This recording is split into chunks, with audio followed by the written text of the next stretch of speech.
প্রিয় শিক্ষার্থীবৃন্দ, জাতীয় বিশ্ববিদ্যালয়ের অনলাইন ক্লাসে সবাইকে স্বাগত। করোনাকালীন শিক্ষা কার্যক্রম চলমান রাখার স্বার্থে জাতীয় বিশ্ববিদ্যালয়ের উদ্যোগে অনলাইন ক্লাসে সংযুক্ত হতে পেরে আমি আনন্দিত। সবাইকে স্বাস্থ্যবিধি মেনে চলার আহ্বান জানাচ্ছি এবং আজকের এই ক্লাসটি উপভোগ করার জন্য আমন্ত্রণ জানাচ্ছি। বিষয় ব্যবস্থাপনা, বিবিএ অনার্স চতুর্থ বর্ষ, কোর্স কোড 24-26-13, কোর্সের নাম বিনিয়োগ ব্যবস্থাপনা। আর আজকের লেকচার নম্বর 10।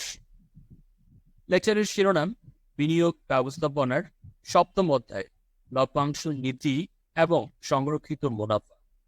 আর এই ক্লাসটি তোমাদের মাঝে উপস্থাপন করব আমি মোহাম্মদ মাহিরুর রশিদ, প্রভাষক ব্যবস্থাপনা, সরকারি অরবিন্দ কলেজ, মুন্সিগঞ্জ।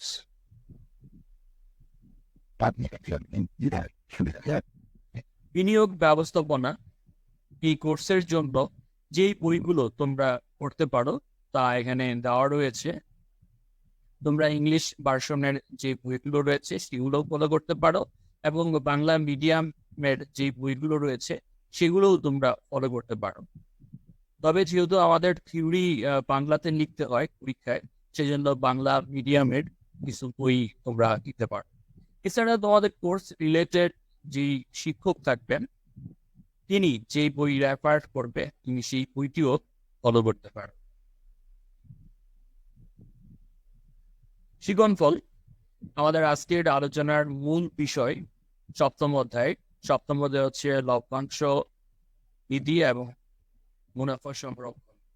তো লভ্যাংশ বলতে কি বোঝায়, লভ্যাংশ নীতি ও তার প্রকারভেদ, লভ্যাংশ নীতির জন্য প্রয়োজনীয় যে সূত্রগুলো সেই সূত্রগুলো, এবং এই সূত্রের মধ্যে আমরা আজ দুটি মডেল নিয়ে আলোচনা করব। একটি হচ্ছে ওয়াল্টার মডেল আর একটি হচ্ছে গর্ডন মডেল।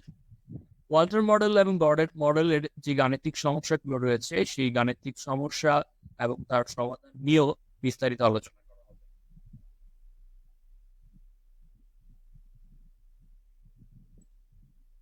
যদি একটু স্ক্রিনে লক্ষ্য করি তাহলে আমরা দেখতে পাচ্ছি যে এখানে একটি পিজার মতো রয়েছে, যে পিজার একটি অংশ নিয়ে নেওয়া হচ্ছে।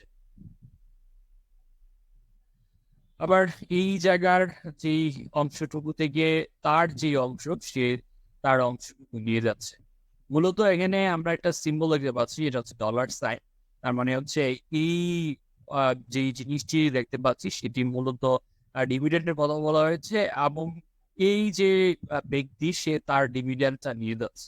এখানেও তাই, ডিভিডেন্ডটা যার প্রাপ্য যতটুকু সে সেই ডিভিডেন্ডটি নিয়ে যাচ্ছে।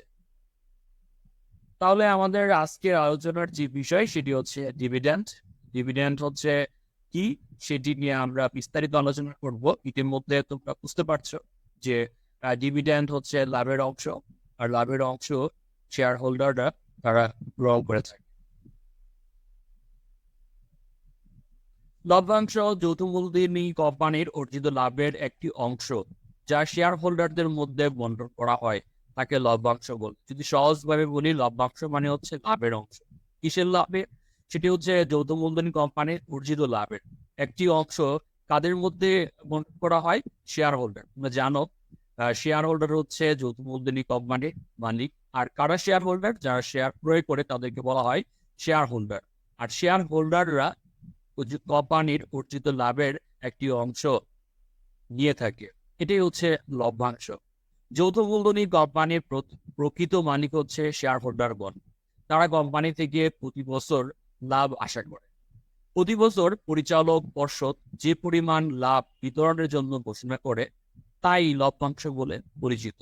অর্থাৎ কোম্পানি তার অর্জিত লাভ যা হবে তার একটি অংশ সেটি প্রতি বছর পরিচালক পর্ষদ কর্তৃক ঘোষিত হয়, লাভের বিতরণ করা হবে তাদের মধ্যে, শেয়ার হোল্ডারদের মধ্যে। এটাকে বলা হয় লভ্যাংশ, যা আমরা লভ্যাংশ নামে জানি। লভ্যাংশ নীতি বলতে কি বোঝায় এবার একটু জেনে নেই। সহজ অর্থে যৌথ মূলধনী কোম্পানি তার শেয়ার হোল্ডারদের লভ্যাংশ প্রদানের ক্ষেত্রে যে নীতি অবলম্বন করে তাকে লভ্যাংশ নীতি বলে।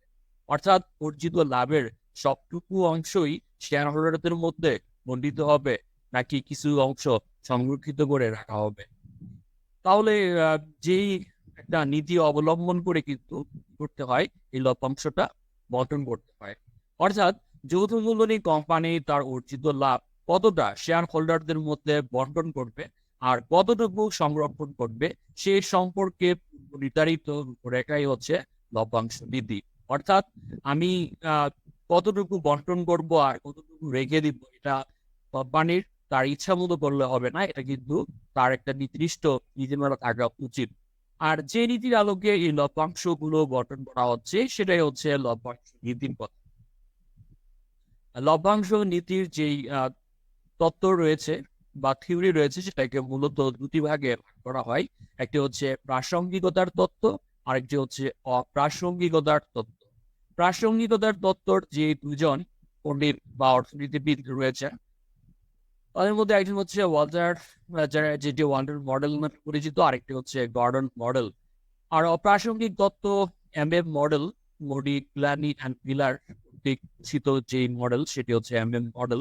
এটিকে অপ্রাসঙ্গিকতার তত্ত্বের অন্তর্ভুক্ত রয়েছে। তাহলে আমরা একটু জেনে নিব প্রাসঙ্গিকতার তত্ত্ব বলতে মূলত কি বোঝায়।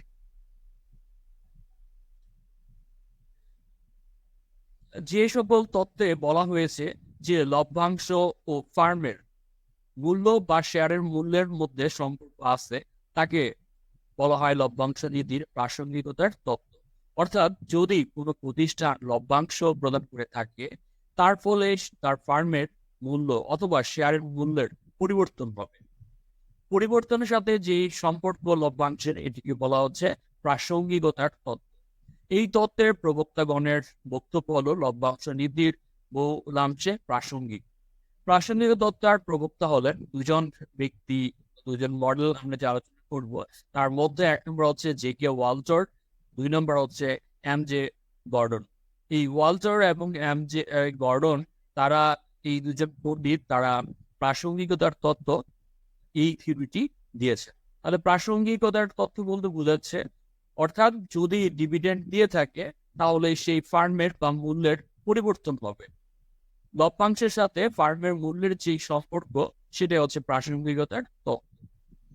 যদি এই লভ্যাংশের সাথে ফার্মের মূল্য বা শেয়ারের মূল্যের মধ্যে কোনো সম্পর্ক না থাকে তাহলে সেটাকে বলা হবে অপ্রাসঙ্গিকতার তত্ত্ব। অর্থাৎ লভ্যাংশ দিলেও ফার্মের মূল্যের কোনো পরিবর্তন হবে না বা শেয়ারের বাজার মূল্য বাড়বে না, এটাই হচ্ছে কোনো সম্পর্ক নেই। সে মূলত বোঝাতে যাচ্ছে যে লভ্যাংশ দেওয়া না দেওয়ার সাথে ফার্মের মূল্য বাড়া বা কমা বা শেয়ারের মূল্য বাড়া বা কমার সাথে কোনো সম্পর্ক নেই। আর যে সকল তত্ত্বে বলা হয়েছে যে লভ্যাংশ ও ফার্মের মূল্য বা শেয়ারের মূল্যের মধ্যে কোনো সম্পর্ক নেই তাদেরকে বলা হয় লভ্যাংশ নীতির অপ্রাসঙ্গিকতার তত্ত্ব। অপ্রাসঙ্গিকতার তত্ত্বের প্রবক্তা হলেন দুজন পণ্ডিত এর নাম রয়েছে, তার মধ্যে এক নম্বর হচ্ছে এফ মোডি গিলানি আর দুই নম্বর হচ্ছে এম এস মিলার। এই মোডি গিলানি এবং মিলার তাদের যেই মডেল সেটা এফ এম মডেল নামে পরিচিত। এবার আমরা যেই মডেল নিয়ে আলোচনা করি না কেন সেই মডেলের জন্য প্রয়োজনীয় কিছু সূত্র রয়েছে। সেই সূত্রগুলো যদি জানতে পারি, শিখতে পারি, তাহলে এই ডিভিডেন্ড পলিসির যে প্রবলেমগুলো থাকবে সেই প্রবলেমগুলো সহজেই সমাধান করা যাবে। প্রথমে ওয়াল্টার্স মডেল নিয়ে আলোচনা করা যাক। ওয়াল্টার মডেলস এর শেয়ারের বাজার মূল্য মার্কেট প্রাইস পার শেয়ার নির্ণয় করার সূত্র আমরা জানি। পিও মানে হচ্ছে market price per share equal to হচ্ছে D plus R divided by K E into E minus D divided by K E. এখানে ডি মানে হচ্ছে ডিভিডেন্ড পার শেয়ার যেটাকে ডিপিএস বলা হয়ে থাকে, আর আর মানে হচ্ছে rate of return, K E মানে হচ্ছে কস্ট অফ ইকুইটি, আর ই যেটা আর্নিং পার শেয়ার সংক্ষেপে ইপিএস বলা হয়ে থাকে, আর ডি মানে ডিপিএস অর্থাৎ ডিভিডেন্ড পার শেয়ার, আর কে ই আগের মধ্যে কস্ট অফ ইকুইটি, আর পি জিরো হচ্ছে market price per share. Market price per শেয়ারকে পি জিরো দ্বারা প্রকাশ করা হয়ে থাকে। তাহলে ওয়াল্টার্স মডেলের মার্কেট প্রাইস পার শেয়ার নির্ণয় করার যে সূত্র সেটা হচ্ছে P zero equal to D plus R divided by K E into E minus D divided by K E. আর ফার্মের ভ্যালু নির্ণয় করার ক্ষেত্রে সেটি হচ্ছে ভ্যালু ভি দ্বারা প্রকাশ করা হয় market price per share into number of shares, P0 market price per share, আর এন ইকুয়াল টু হচ্ছে নাম্বার অফ শেয়ার্স, আর V equal to value of the firm. অর্থাৎ মার্কেট প্রাইস পার শেয়ারকে number of share দিয়ে গুণ করে যেটি পাওয়া যাবে সেটিকে বলা হচ্ছে ভ্যালু অফ দ্য ফার্ম। এরপরের যে মডেল সেটি হচ্ছে ওয়াল্টার গর্ডনস মডেল। গর্ডনস মডেল শেয়ারের বাজার মূল্য নির্ণয় করার যে সূত্র, মার্কেট প্রাইস পার শেয়ার সূত্র হচ্ছে P0 equal to A into 1 minus B divided by K E minus B into R. এটাকে সংক্ষিপ্তভাবে আরেকটি সূত্র রয়েছে, সেটি হচ্ছে D divided by K E minus G. এখানে P0 market price per share আগের মতোই, ডিডি মানে হচ্ছে ডিভিডেন্ড পার শেয়ার, যেটাকে ডিপিএস বলা হয়ে থাকে, কে মানে হচ্ছে কস্ট অফ ইকুইটি, আর জি মানে হচ্ছে গ্রোথ রেট। তো যেটি মূল পূর্ণাঙ্গ যে সূত্র সেটি বর্ধিত রূপের যেটি ছিল সেটি হচ্ছে ই ইন্টু 1 মাইনাস বি। এখানে ই মানে হচ্ছে আর্নিং পার শেয়ার, যেটাকে আমরা ইপিএস বলি। তারপর বি মানে হচ্ছে রিটেনশন রেশিও, যেটাকে পি দ্বারা প্রকাশ করা হয়। আর K E cost of equity, P into R, P মানে রিটেনশন রেশিও, আর মানে হচ্ছে rate of return. Retention ratio আর হচ্ছে রেট অফ রিটার্ন, এই দুটা করলে দিকে বলা হচ্ছে গ্রোথ, যেটাকে আমরা এখানে দেখিয়ে দিয়েছি যেন সহজে বোঝা যায় যে গ্রোথ ইকুয়াল হচ্ছে পি আর। ফার্মের ভ্যালু অফ দ্য ফার্ম নির্ণয় করার জন্য আবার একই কথা, মার্কেট প্রাইস পার শেয়ারকে আমরা নাম্বার অফ শেয়ার দিয়ে গুণ করে যেটি পাওয়া যাবে সেটি হচ্ছে ওই ফার্মের ভ্যালু। তারপর এই অধ্যায়ের আরেকটি গুরুত্বপূর্ণ মডেল সেটি হচ্ছে এমএম মডেল, যেটি মরিগ্লানি এবং মিলার কর্তৃক প্রদত্ত। সেই সূত্রটি হচ্ছে P0 equal to market price শেয়ারকে P0 দ্বারা প্রকাশ করা হয়, P0 equal to D1 plus P1 divided by 1 plus KE। এটাকে যদি আমি আর করি তাহলে D1 plus P1 equal to P0 into 1 plus KE। এবার এই P1 কে যদি আমি বাম পাশে রেখে D1 কে যদি ডান পাশে নিয়ে আসি, তাহলে D1 টা ডান পাশে নিয়ে আসলে এই পাশে বাম পাশে প্লাস ছিল, ডান পাশে নিয়ে আসলে মাইনাস হয়ে যাবে। আর এখানে এই গাণিতিক যেই সিম্বল গুলো রয়েছে তার ব্যাখ্যাটা আগের মতোই, P0 market price per share. এখানে দুটি বিষয়, একটা হচ্ছে P0 আর একটা হচ্ছে P1। তবে market price per share at the beginning কে আমরা P0 দ্বারা প্রকাশ করব, আর এন্ডিং কে P1 দ্বারা প্রকাশ করব। তাহলে market price per share at the ইন্ড। এরপর হচ্ছে D1 হচ্ছে dividend at the ইন্ড of period. তারপর হচ্ছে কেই হচ্ছে কস্ট অফ ইকুইটি। এই জায়গায় আরেকটি জিনিস নির্ণয় করতে হবে, সেটা হচ্ছে number of new share required. Number of new share required নির্ণয় করতে হবে আমাদের ফার্ম ভ্যালু নির্ণয় করার জন্য। Number of new share required এর যেটা ডেল্টা এন ইকুয়াল টু হচ্ছে I minus E plus D divided by P1। এই P1 টা মার্কেট প্রাইস পার শেয়ার নির্ণয় করার জন্য আমাদের P1 টা নির্ণয় করতে হয়, এবং P1 টা আবার পরবর্তীতে নাম্বার অফ নিউ শেয়ার নির্ণয় করার ক্ষেত্রে এটা ব্যবহার করা হয়। আই মানে হচ্ছে নিউ ইনভেস্টমেন্ট, ই মানে হচ্ছে আর্নিং, আর ডি মানে হচ্ছে ডিভিডেন্ড, আর P1 যেটা আমরা আগে বের করলাম market price share at the ইন্ড। এরপর হচ্ছে ফার্মের ভ্যালু অফ দ্য ফার্ম। ফার্মের যে ভ্যালু সেটি নির্ণয় করি, P ইকুয়াল টু হচ্ছে P1 into N plus delta N plus E minus I divided by 1 plus KE। এখানে P1 এই যে প্রথম আমরা নির্ণয় করলাম সে মানটি, এন মানে হচ্ছে নাম্বার অফ শেয়ারস, আর ডেল্টা এন মানে হচ্ছে নাম্বার অফ নিউ শেয়ার। এই নাম্বার অফ নিউ শেয়ার যেটা আমরা এই মাত্র অর্থাৎ দেখলাম সেটা হচ্ছে ডেল্টা এন এর কথা, আর ই মানে হচ্ছে আর্নিং, আর আই হচ্ছে investment, new investment divided by 1 plus KE। K মানে হচ্ছে কস্ট অফ ইকুইটি।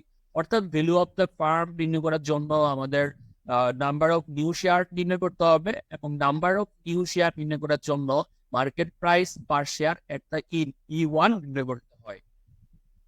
তো এই হচ্ছে এই অধ্যায়ের যেই মডেলগুলো রয়েছে সেই মডেলগুলোর যে সূত্রগুলো প্রয়োজনীয় সেই সূত্রগুলো নিয়ে আলোচনা করলাম। এবার আমরা ওয়ালটন মডেলের জন্য একটি প্রবলেম নিয়ে আলোচনা করব, সেই প্রবলেমটি সমাধানও করব। প্রথম যে প্রবলেমটি, সেই প্রবলেমটি হচ্ছে the PQS company limited earning per share is টাকা 10. The cost of capital is 12% and has a rate of return on investment is 15%. According to Walter's model, what should be the price of share at 25% dividend payout ratio and 50% dividend payout ratio? তার মানে প্রশ্নটা আমরা একটু ভালোভাবে বুঝতে হবে। প্রশ্নটা যদি ভালোভাবে বোঝা যায় তাহলে প্রশ্নের সলিউশন করাটা খুব সহজ হবে। আর যদি প্রশ্নটা আমরা ভালোভাবে বুঝতে না পারি তাহলে কিন্তু জটিল হয়ে যাবে।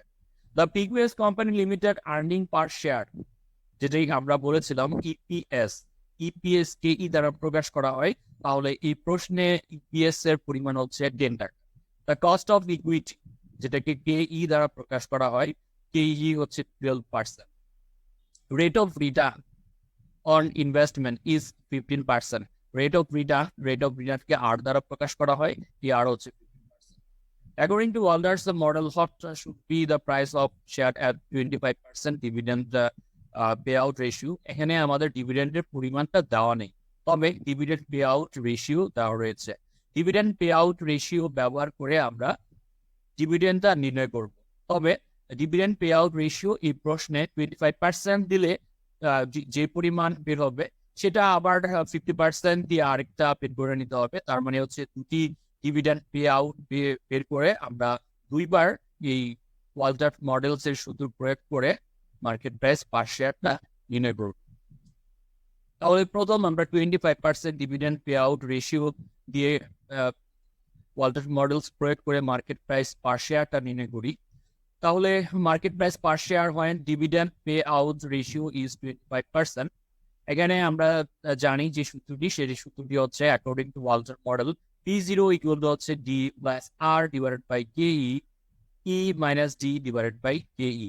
এখানে আমাদের ই মানে হচ্ছে আর্নিং পার শেয়ার, যেটিকে সংক্ষেপে ইপিএস বলা হয়। ইপিএস এর পরিমাণ হচ্ছে 10 টাকা, প্রশ্নে এটা উল্লেখ ছিল। তারপর হচ্ছে dividend pay out ratio 25%। Dividend pay out ratio হচ্ছে 25%। মূলত এই ডিভিডেন্ড পে আউট রেশিওটা ব্যবহার করে আমি ডিভিডেন্ডটা নির্ণয় করব। তাহলে ডিভিডেন্ড নির্ণয় করার যে সূত্র সেটি হচ্ছে ই মানে হচ্ছে earning per share into DP ratio.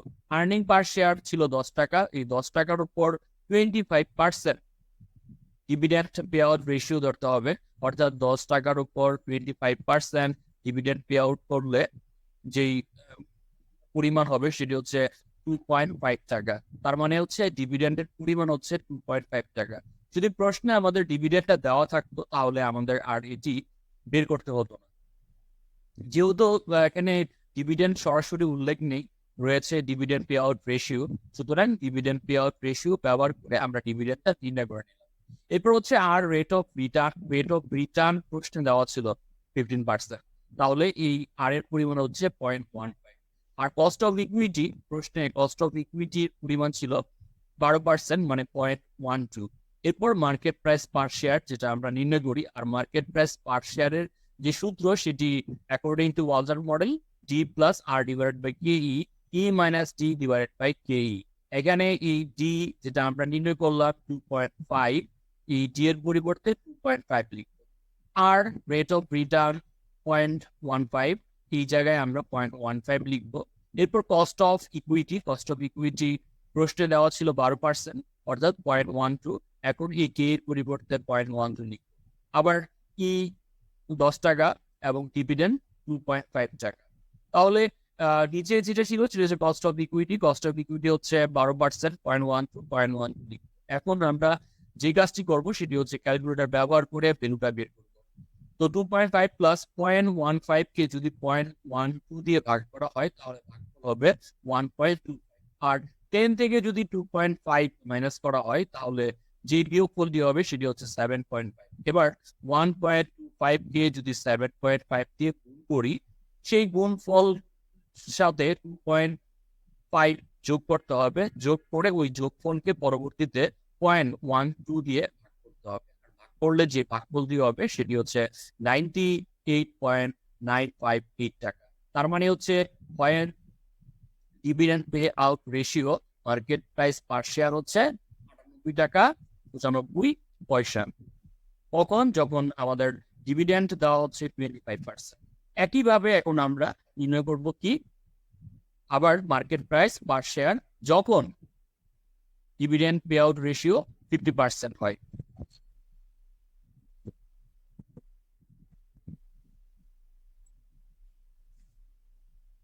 আগের মতো আমরা আবার মার্কেট প্রাইস পার শেয়ারে যে সূত্র সেই সূত্রটি লিখবো, সেই সূত্রটি লিখে এখানে ওয়ার দিয়ে ই আর্নিং পার শেয়ার 10 টাকা লিখবো, আর ডিভিডেন্ড পে আউট রেশিও 50%। এবার ডিভিডেন্ড পে আউট 50% ব্যবহার করে ডিভিডেন্ডটা নির্ণয় করতে হবে। সেটা কিভাবে? E into dividend pay out ratio, E মানে আর্নিং পার শেয়ার হচ্ছে 10 টাকা, আর ডিভিডেন্ড পে আউট রেশিও হচ্ছে 50%। এবার 10 টাকার উপর 50% যদি করা হয় তাহলে যেই ফলটি আসবে সেটি হচ্ছে 5 টাকা। তার মানে হচ্ছে ই হচ্ছে 10 টাকা আর ডিভিডেন্ড পে আউট রেশিও হচ্ছে 5 টাকা। প্রিডেন্সিয়াল রেশিও আগের মতো 0.15, 15%, কস্ট অফ ইকুইটি 12% অর্থাৎ 0.12, আর P0 market price per share সেটা আমরা নির্ণয় করব। এখন এই যে মানগুলো আমরা বের করলাম শুধু সেই মানগুলো বসিয়ে দিব। টি 5 টাকা, রেট অফ রিটার্ন 15%, তারপর কস্ট অফ ইকুইটি 12%, 0.12 যেটি, তারপর হচ্ছে আর্নিং পার শেয়ার ইপিএস 10 টাকা, এখানে আমরা 10 টাকা লিখবো। ডি হচ্ছে 5 টাকা লিখবো। কস্ট অফ ইকুইটি দেওয়া ছিল 12%, তার মানে হচ্ছে 0.12। এবার 0.15 কে 0.12 দিয়ে ভাগ করতে হবে, ভাগ করলে ভাগফল হবে 1.25, আর এখানে 10 থেকে যদি 5 মাইনাস করা হয় তাহলে বিয়োগফল হবে 5, আর 1.25 কে যদি 5 দিয়ে গুণ করা হয় সেই গুণফলের সাথে আবার 5 যোগ করতে হবে। সেই যোগফলকে পরবর্তীতে 0.12 দিয়ে ভাগ করলে মার্কেট প্রাইস পার শেয়ার হবে 93.75 টাকা।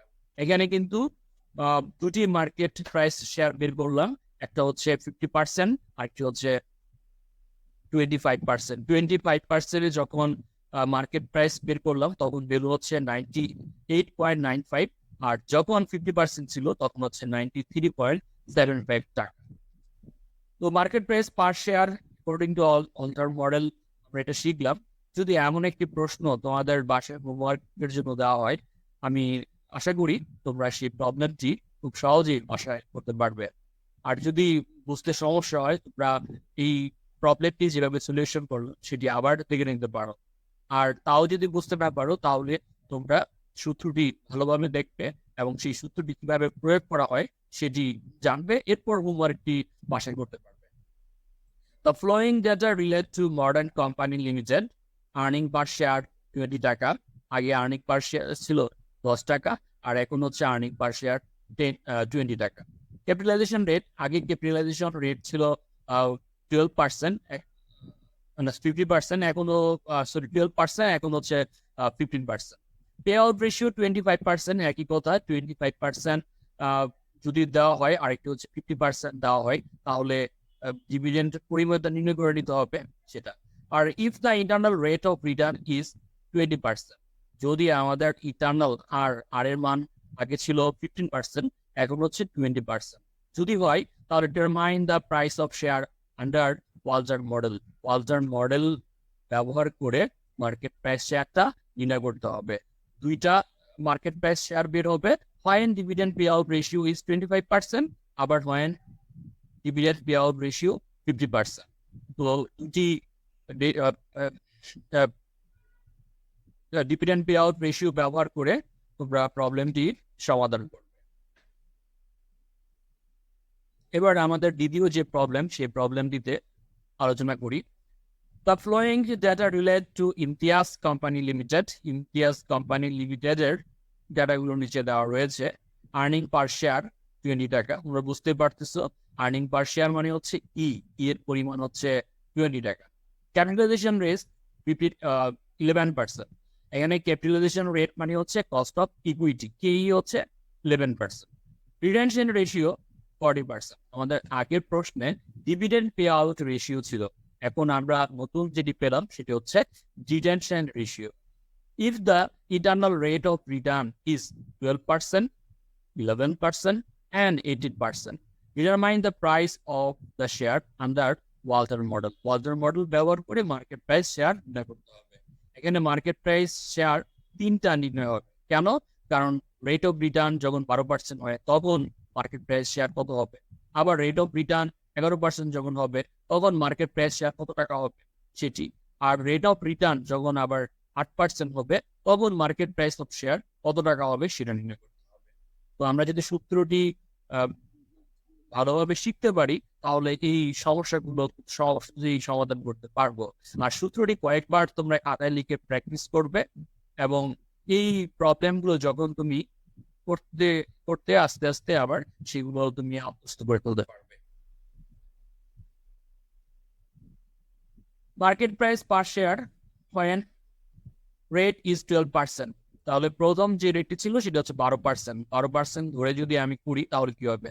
সূত্রটি আগের মতোই P0 ইকুয়াল টু হচ্ছে D plus RE divided by E minus D divided by KE, এটা তোমরা লিখে নিবে।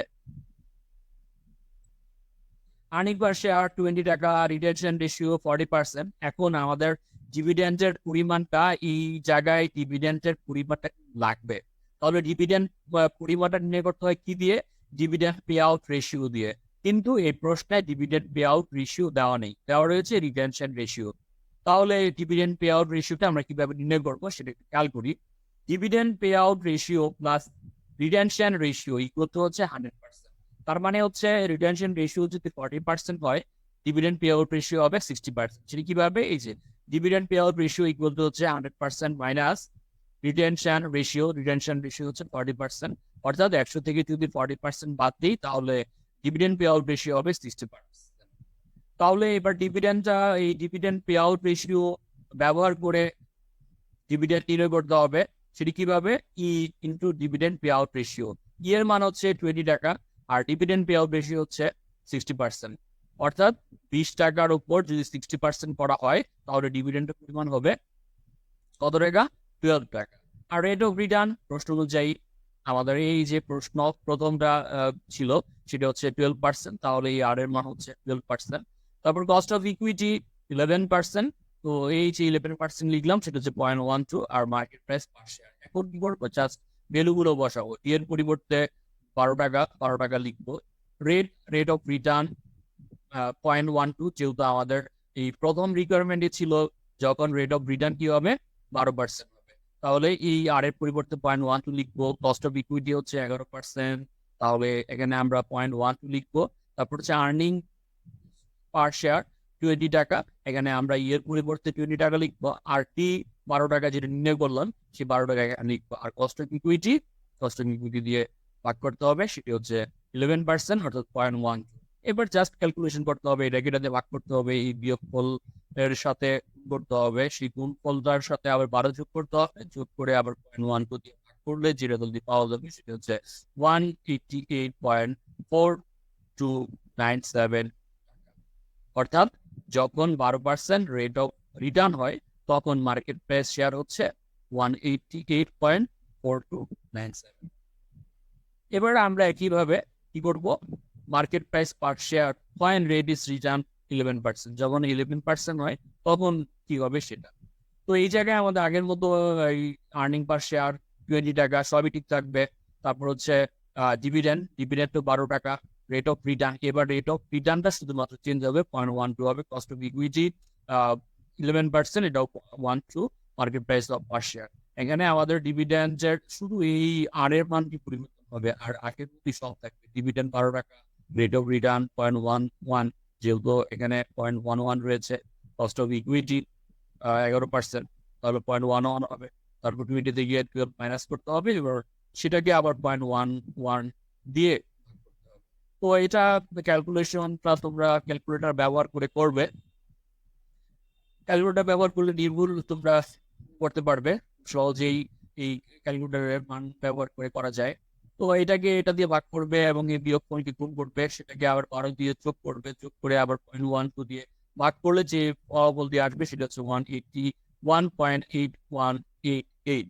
তার মানে হচ্ছে এই রেট অফ রিটার্ন যদি 11% হয় সেক্ষেত্রে মার্কেট প্রাইস শেয়ার হবে 181 টাকা 81 পয়সা। এবার রেট অফ রিটার্ন যদি 8% হয় তাহলে আমাদের যে কাজটি করতে হবে এই আর এর পরিবর্তে 0.08 আমরা শুধু লিখবো। আর ডিভিডেন্ড 12 টাকা সেটাও ঠিক থাকবে, cost of equity, earning per share সব ঠিক থাকবে, শুধুমাত্র আমাদের এই ভ্যালুটা চেঞ্জ করতে হবে। তাহলে 0.08 কে 0.11 যে ভাগ করতে হবে, ভাগ করে যে ফলাফলটি পাওয়া যাবে তার সাথে 20 থেকে 12 বিয়োগ করলে 8 হবে, এটা আর 0.7272 করলে সেই গুণফলের সাথে আবার 12 যোগ করতে হবে, যোগ করে সেই যোগফলকে আবার 0.11 দিয়ে ভাগ করতে হবে, ভাগ করে যে ফলাফলটি আসবে সেটা হচ্ছে 161.983। অর্থাৎ আমরা 3টা রেট অফ রিটার্ন ব্যবহার করে মার্কেট প্রাইস শেয়ার নির্ণয় করলাম। যদি এই প্রবলেমটি বুঝতে পারো তাহলে তোমরা এই হোমওয়ার্ক যেটি থাকবে সেই হোমওয়ার্কটি খুব সহজেই বাসায় করতে পারবে। From the flowing information of Dina Company Limited, earning per share 10 টাকা, capitalization rate 10%, retention ratio 40%. If the internal rate of return is 50%, 20%, and 8%, remind the market price of the share under Walder model. Walder model ব্যবহার করে এখানে আমাদের 3টা rate of return ব্যবহার করে কি করতে হবে, মার্কেট প্রাইস শেয়ার নির্ণয় করতে হবে। আর রিটেনশন রেশিও 40%, তার মানে হচ্ছে ডিভিডেন্ড পে আউট রেশিও 60%। যদি ডিভিডেন্ড পে আউট রেশিও দেওয়া থাকতো তাহলে আমাদের আরো সহজে যেত, যেহেতু রিটেনশন রেশিও দেওয়া নেই সেই জন্য রিটেনশন রেশিও ব্যবহার করে আমরা ডিভিডেন্ড পে আউট রেশিও বের করবো। সেটা কিভাবে, 100% মাইনাস রিটেনশন রেশিও ইকুয়াল হচ্ছে ডিভিডেন্ড পে আউট রেশিও। তো তোমরা এটা বাসায় করবে এবং আমি আশা করি তোমরা এই প্রবলেমটি সমাধান।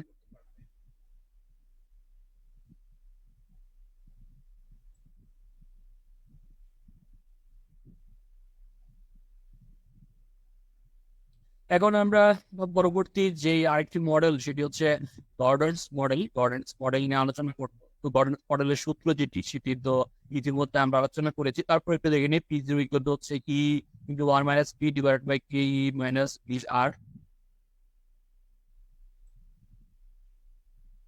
P0 market price per share, D dividend, R মানে রেট অফ রিটার্ন, E মানে হচ্ছে কস্ট অফ ইকুইটি, E মানে হচ্ছে আর্নিং পার শেয়ার, আর B মানে হচ্ছে রিটেনশন রেশিও, আর G হচ্ছে B ইন্টু R এর গুণফল। এটি প্রবলেম, যে প্রবলেমটি নিয়ে আলোচনা করি। United finance currently has an EPS মানে হচ্ছে আর্নিং পার শেয়ার, যেটিকে আমরা সংক্ষেপে ই দ্বারা প্রকাশ করি। তাহলে এর পরিমাণ কত টাকা, 40 টাকা। The cost of capital of the farm is 10%। Cost of capital মানে হচ্ছে কেই কত, 10%। অ্যান্ড ইন্টারনাল রেট অফ রিটার্নকে ই দ্বারা প্রকাশ করা হয়, আর দ্বারা প্রকাশ করা হয়, সেটি কত percent, 4%। If the company page 60% dividend, যদি কি করে 60% ডিভিডেন্ড দিয়ে থাকে অফ ইটস আর্নিং এর উপর, then calculate the price of the share according to Gordon's model. Gordon's model ব্যবহার করে মার্কেট প্রাইস শেয়ার নির্ণয় করবো। এর আগে আমরা শিখেছি ওয়ার্ডার মডেল, আর এখন হচ্ছে গর্ডনস মডেল। তো গর্ডনস মডেলের কি সমাধান করার পূর্বে গর্ডনস মডেলের যে সূত্র সেই সূত্রটি কিন্তু আমরা আলোচনা করেছিলাম, তারপরে তোমরা আবার সূত্রটি দেখে নেবে। Market price per share under Gordon's মডেলের কথা হচ্ছে P0 ইকুয়াল টু হচ্ছে E into 1 minus B divide by Ke minus B R। এই প্রশ্নে E আর্নিং পার শেয়ার কত টাকা, 40 টাকা প্রশ্ন উল্লেখ ছিল। তারপর ডিভিডেন্ড পে আউট রেশিও কত percent, 60%। 60% dividend pay out ratio এখন আমাদের বের করতে হবে রিটেনশন রেশিও, কারণ এই প্রশ্নে আমাদের ডিভিডেন্ড পে আউট রেশিও লাগে না, লাগে হচ্ছে রিটেনশন রেশিও। তো আমরা যেটা বলেছিলাম যে dividend pay out ratio plus retention ratio equal হচ্ছে 100%।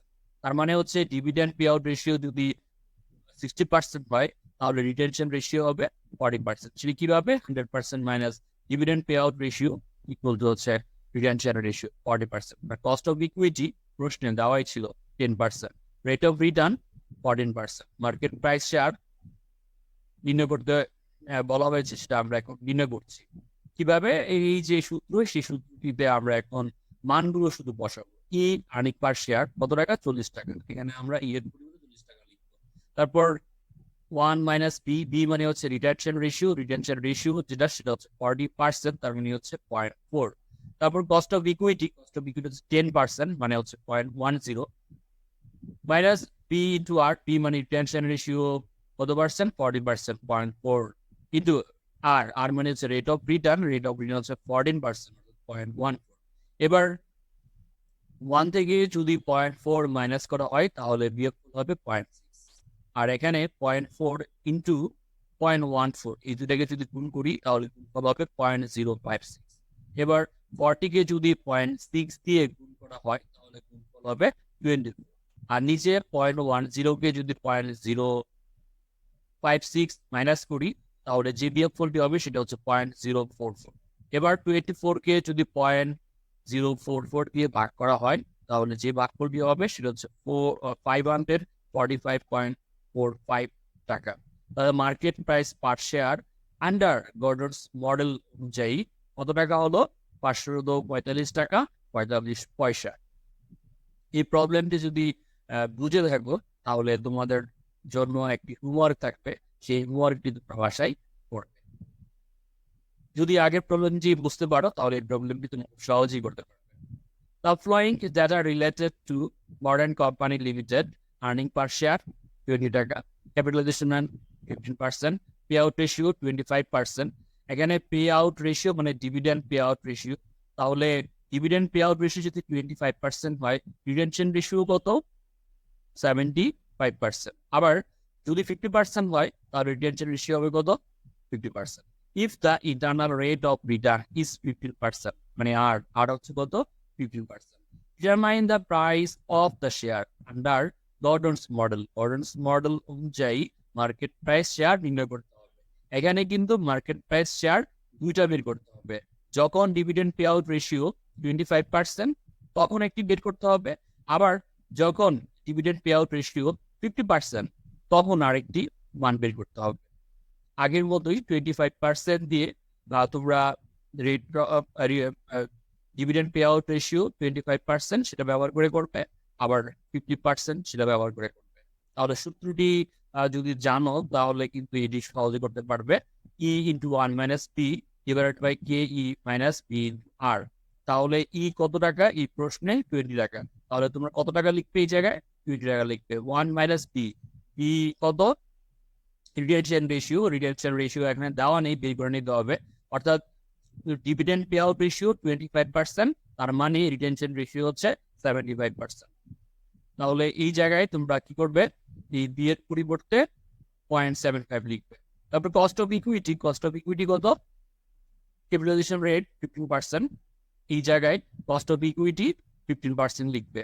বি ইন্টু যেটা 75 বললাম, আর রেট অফ রিটার্ন হচ্ছে 15%, এখানে 15% দিয়ে গুণ করে হেরেদান্তি বের করবে। এটা একবার করবে, দেন 50% আবার রিটেনশন রেশিও যখন 50% হয় সেক্ষেত্রে মার্কেট প্রাইস শেয়ার কত হবে সেটা তোমরা করবে।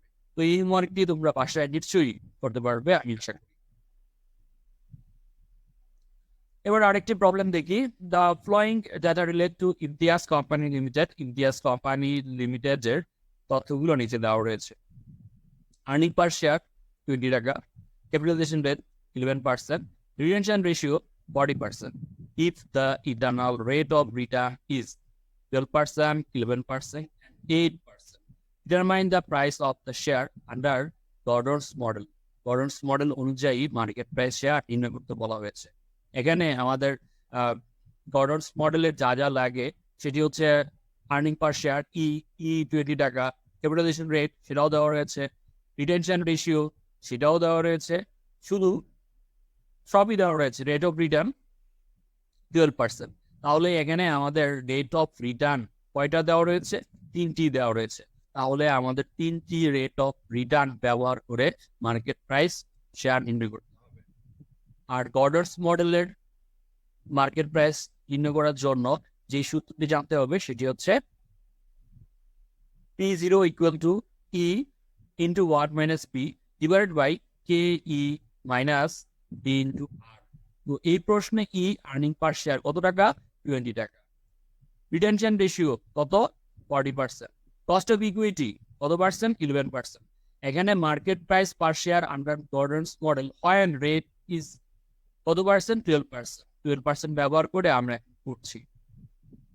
P0 মার্কেট প্রাইস শেয়ার নির্ণয় করবো। এখন শুধুমাত্র এই যে সূত্র সেই সূত্র যে মানগুলো রয়েছে সে মানগুলো শুধু বসিয়ে দেবো। ই 20 টাকা, এখানে আমরা এর পরিবর্তে 20 টাকা লিখবো। 1 মাইনাস বি মানে হচ্ছে রিটেনশন রেশিও 40%, সুতরাং এখানে 0.4।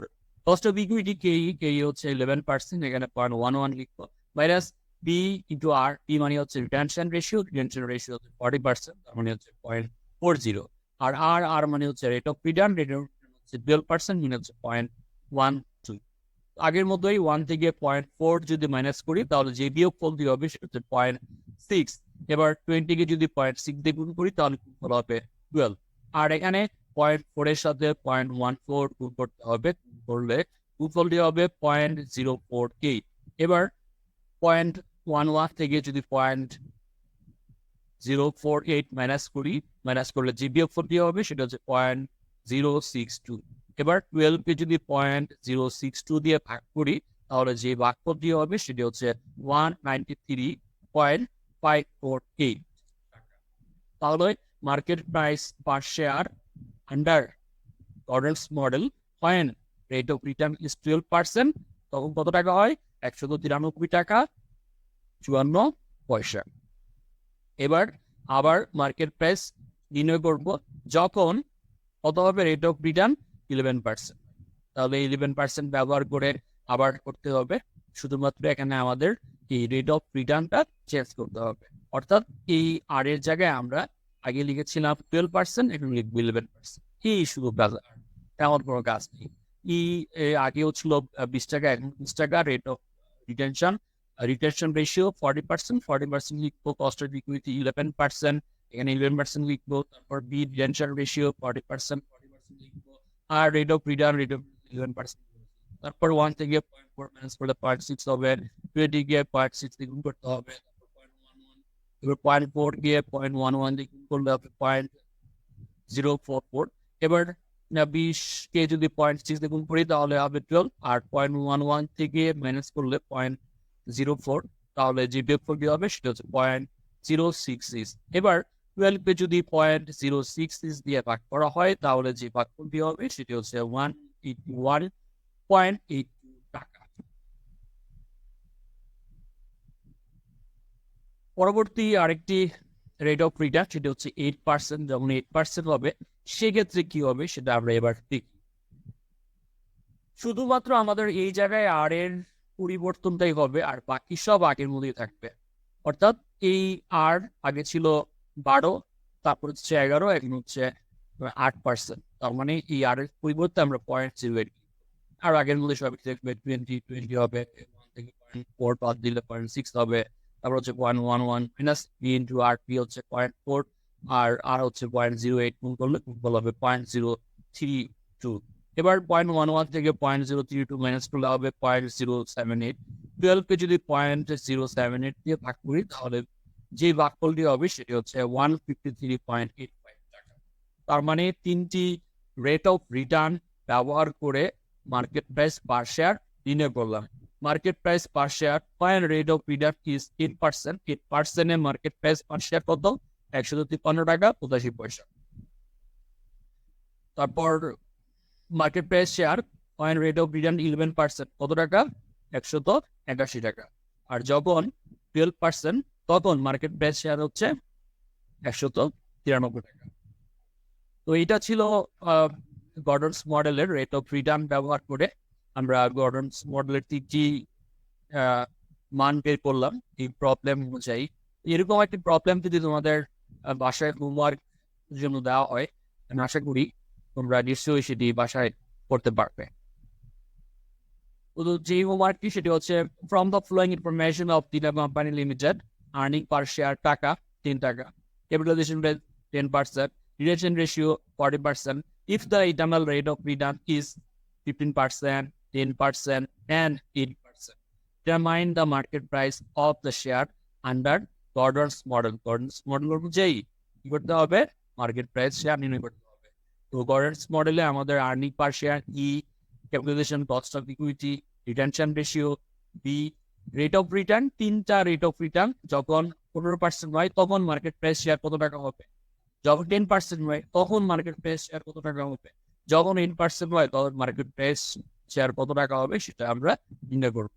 আগে প্রবলেমটি যদি বোঝা যায় তাহলে এই প্রবলেমটি খুব সহজেই বাসায় করতে পারবে। সর্বশেষ যে হোমওয়ার্কটি, সেই হোমওয়ার্কটি হচ্ছে দুইটি মডেল দিয়েই পরীক্ষায় এরকম প্রশ্ন আসতে পারে। অর্থাৎ একটি রিকোয়ারমেন্টের মধ্যে দুটি মডেল ব্যবহার করে মার্কেট প্রাইস শেয়ার নির্ণয় করতে বলা হচ্ছে। The following data relate two Rahman company limited, earning per share টাকা 20 টাকা। আর্নিং পার শেয়ার মানে কি? কত? 20 টাকা। ক্যাপিটালাইজেশন রেট তার মানে হচ্ছে কস্ট অফ ইকুইটি, কত percent? 11%। Retention ratio 40%, retention ratio 40%, তার মানে বি মানে হচ্ছে 40%। গর্ডনস মডেলে এই রিটেনশন রেশিও লাগে, আর ওয়াল্টার্স মডেলে লাগে ডিভিডেন্ড পে আউট রেশিও। তাহলে রিটেনশন রেশিও যদি 40% হয়, ডিভিডেন্ড পে আউট রেশিও হবে 60%। The internal rate of return is 12%, 11%, and 8%. যদি এই রেট অফ রিটার্ন তিনটা হয়, যখন 12% হয় তখন মার্কেট প্রাইস শেয়ার কত হবে, যখন 11% হয় তখন মার্কেট প্রাইস শেয়ার কত হবে, যখন 8% হয় তখন মার্কেট প্রাইস শেয়ার কত হবে। Determine the price per share under Walter model. Walter model অনুযায়ী এন্ড গর্ডনস মডেল অনুযায়ী কি করতে হবে? এই প্রবলেমটি সমাধান করতে হবে। তাহলে এই জায়গায় কিন্তু ওয়াল্টার মডেলে তিনটি রেট অফ রিটার্ন ব্যবহার করে মার্কেট প্রাইস শেয়ার নির্ণয় করতে হবে, আবার ওয়াল্টার মডেলেও তিনটি মার্কেট প্রাইস অফ শেয়ার ব্যবহার করে রেট অফ রিটার্ন ব্যবহার করে মার্কেট প্রাইস শেয়ার নির্ণয় করতে হবে। তো এটা যদি পরীক্ষায় আসে, এটাও তোমরা নিশ্চয়ই করতে পারবে।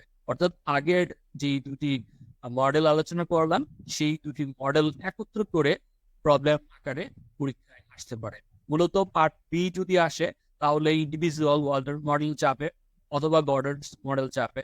আর যদি এটা পার্ট সিতে আসে 10 নম্বর কোশ্চেনের জন্য, তখন কিন্তু ওয়াল্টার মডেল এবং গর্ডন মডেল এই দুইটা যুক্ত করে আসতে পারে, এবং আসলে সেটা তোমরা নিশ্চয়ই অ্যান্সার করতে পারবে। ধন্যবাদ এতক্ষণ পর্যন্ত আমাদের সাথে থাকার জন্য।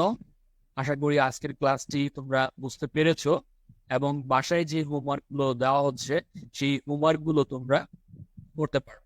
আর যদি করতে পারো তাহলে এই ক্লাসের সার্থক হবে বলে বিবেচিত হবে। তো ধন্যবাদ সবাইকে আমাদের সাথে থাকার জন্য। পরবর্তী ক্লাস দেখার আহ্বান জানিয়ে আজকের ক্লাস থেকে বিদায় নিচ্ছি। সে পর্যন্ত সবাই ভালো থাকবে, সুস্থ থাকবেন। আল্লাহ হাফেজ।